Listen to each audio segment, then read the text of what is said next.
Okay, so in this video I'm going to show you how to make paper patterns for your cushion template. So first of all, I'm going to show you my design. So this is my front view. My cushion is a heart shape. I've got a plique here, which is where we sew fabric on top of fabric. I'm going to do hand sew, the street art. I'm going to have a woven fabric that I'm going to choose. The back of my cushion is going to be a tie-dye. I'm going to sew buttons on it, and I'm going to applique a spray can, and I'm going to stitch the sprays on to my cushion.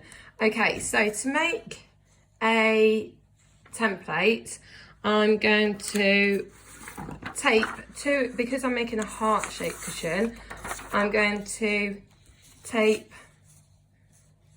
2 A4 sheets together, otherwise it won't be big enough.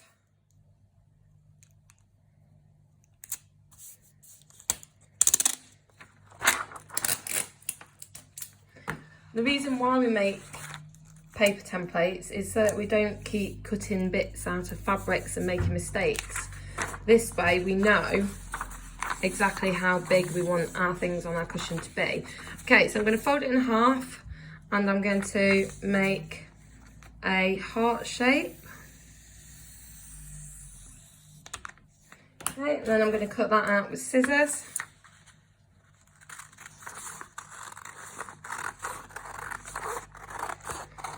So when you're making your template, you may think that it looks quite big, but actually you need to remember that you're going to need seam allowance.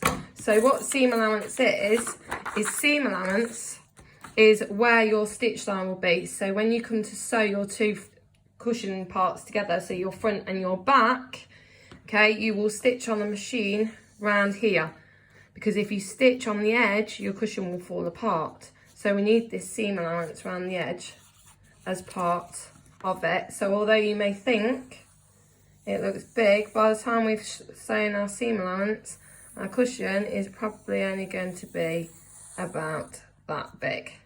Okay, so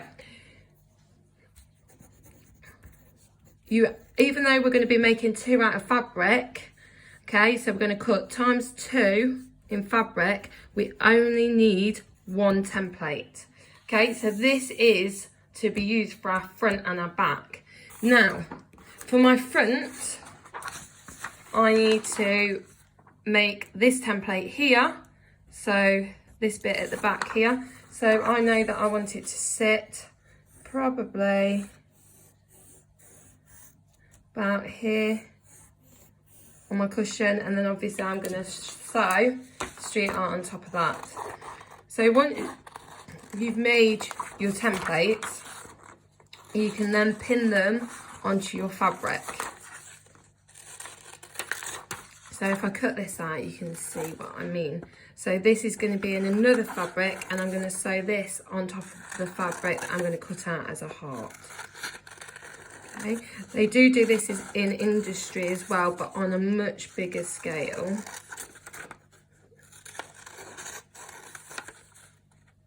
Okay. So that would go in there, and then I'd stitch on the top of that my street art. Okay, so Mrs. Toon, and I'm going to cut ×1 in fabric. Okay, so if we were to do the back, I draw a spray can out of paper so that then I can cut it out in fabric. Thank you.